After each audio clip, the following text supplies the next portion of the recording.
Welcome to our primer video on cell biology. Now, one thing you'll almost certainly be asked to do on your Step 1 exam is look at an electron micrograph of a cell and identify some particular organelle. So let's practice doing that. Let's start with something fairly simple. Up here in the corner is the nucleus, obviously, which contains the DNA. But what are all these? Well, these are the mitochondria, which is where the Krebs cycle takes place to generate ATP. You can identify mitochondria by these little folds of membrane that form crests, which are called the cristae. Remember, mitochondria have two membranes. They have an outer membrane and an inner membrane which folds up on itself again and again to form the cristae. Now, some cells, like hepatocytes, have hundreds of mitochondria. Other cells may only have a very few mitochondria.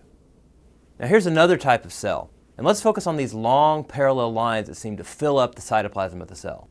What organelle is this? This is the endoplasmic reticulum. And if you look closely, you can make out hundreds of tiny dots covering the endoplasmic reticulum and giving it a rough look. So this is the rough endoplasmic reticulum. And what are the little dots? Well, the dots are ribosomes, which synthesize polypeptides. Ribosomes translate mRNA and assemble the amino acids in sequence to make a polypeptide chain. And then inside the rough endoplasmic reticulum, the polypeptide is modified and folded to become a functional protein. Now, what do you call this kind of endoplasmic reticulum without all those ribosomes? That's smooth endoplasmic reticulum. So here you see some more rough endoplasmic reticulum, and this is the smooth endoplasmic reticulum. Now, what does the smooth ER do? Well, it's not making proteins.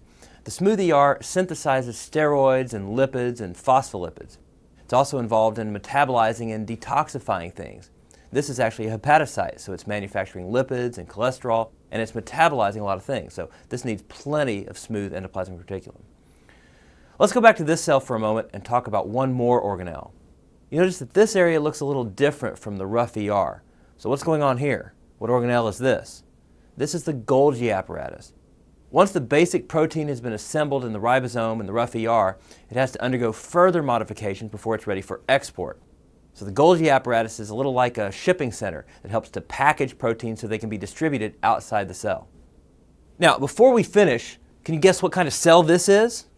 Well, let me give you 3 hints. First of all, this cell has tons of rough endoplasmic reticulum, right?